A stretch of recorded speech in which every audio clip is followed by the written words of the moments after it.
Ford had some great ideas about standardization and efficient production, but these same strengths revealed some vulnerabilities. Ford just wasn't very flexible. But as long as he didn't have to be, all was well and good. Then along came General Motors, which started offering cars in lots of different colors, and which even began bringing out new and different models every single year. Suddenly Ford, which had been making the rules, discovered that the rules had changed. The competition had changed the shape of the playing field.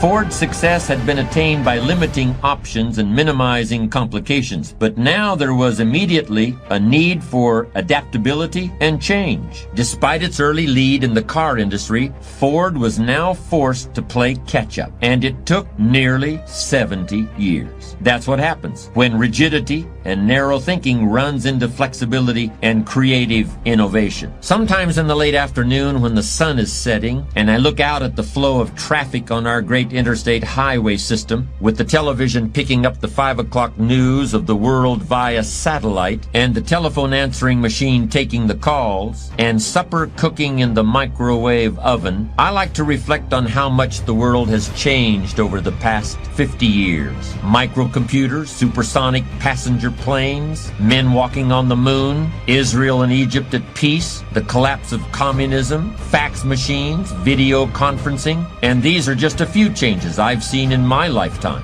My parents lived at the beginning of this century and had to witness far greater changes even than I have. They saw the United States go from 38 to 50 states, saw the horse and buggy replaced by the automobile, saw rail travel replaced by airplane travel, saw the candle and oil lamp give way to electricity in every home, and indoor plumbing and the telephone and radio and television. It must have been like being born on one planet, and while completely wide awake and going about their daily business, being effortlessly transported by some friendly alien to an entirely different and strange world. They were born in an age of the telegraph, railroad, and steamship, and they saw the birth of the atomic age.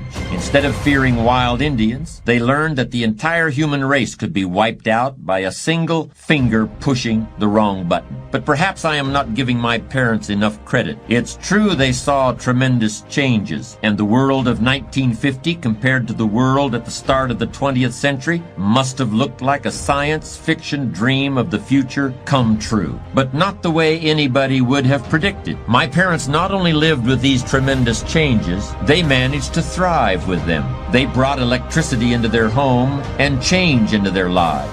They grew with the times. They welcomed the new. They did not cling rigidly to the old ways, to the world they grew up with, but they were flexible and put down deep roots and flourished. They were not frightened or paralyzed by the terrible promise of the powers unlocked by atomic energy. They believed in the good as well as in the terrible. They knew human nature and the will to survive. They often told me when I was a little boy not to be frightened by all the big claims made by people in the world, because the human race was capable and adaptable, and the will to survive was stronger than the will of any man or the power of any machine. A strong character is not a rigid character. In fact, exactly the opposite is true. Although it's important to be firm when you know something is right and to maintain that right position even when the crowd is going against you and wants to put you down, it's also important for a person to remember that no person is God. Nobody is infallible or invincible. Sometimes when the tide has run against you for a long time, it may be that what you held as a certainty was in fact not true in the light of overwhelming circumstances.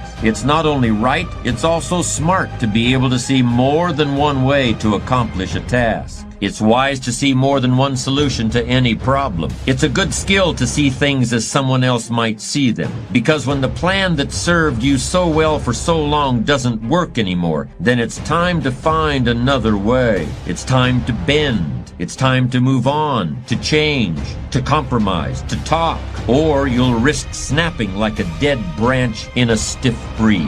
When it comes to lasting a long time, to standing tall and being strong, but knowing when to bend, the trees have a lot to teach us. I don't know if you have ever had first-hand experience of the tremendous destructive power of tropical force storms. I've experienced a hurricane and had a chance to witness close up and personal what a combination of wind and water can do to everything that stands in its path. The rain fell so long and hard that it completely soaked the ground and loosened the roots of even the tallest trees. At the same time, the wind blew with such force that century-old trees, tall and hard and strong, were blown over like so many toy soldiers standing on parade knocked down by a toddler at play. However, the enormous willows, some standing tall as a house and covering what would be an entire lot in some parts of the city, lithe and flexible and bending and bowing gracefully to the slightest breeze or to the mightiest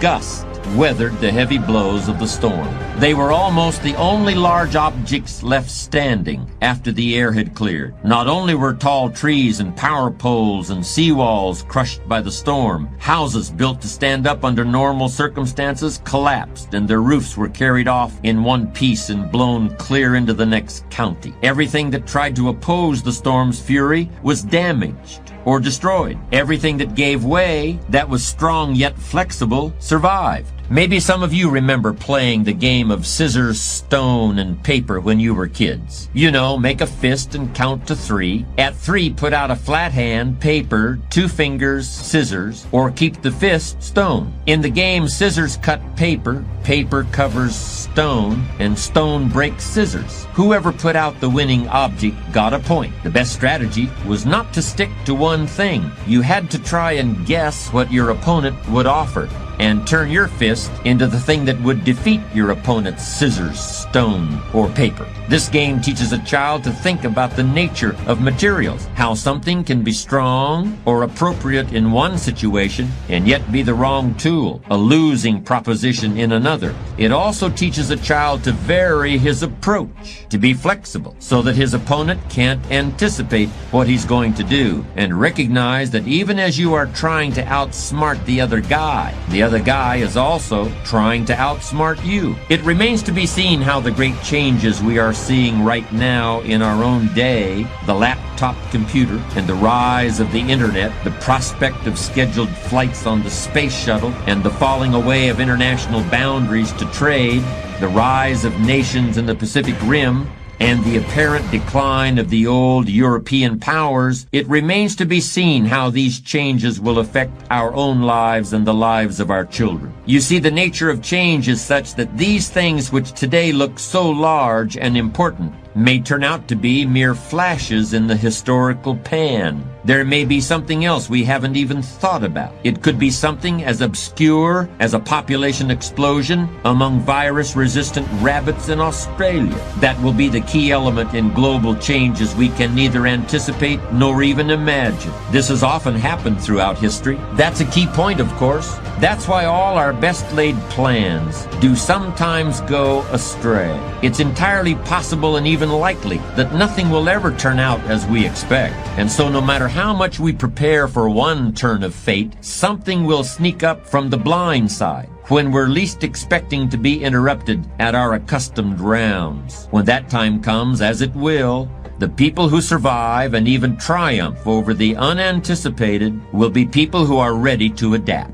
They will bend in the first gust. They will step out of the path of the charging bull. They will pivot while holding their place in the scheme of things. They will step back and let something else bear the brunt of impact. I don't really think it's less important or more important today to be open to change and flexible in adapting to it than it has been in the past. It's always been important to be flexible and far-sighted, anticipating whenever we can, and when we can't anticipate, being prepared for all possibilities.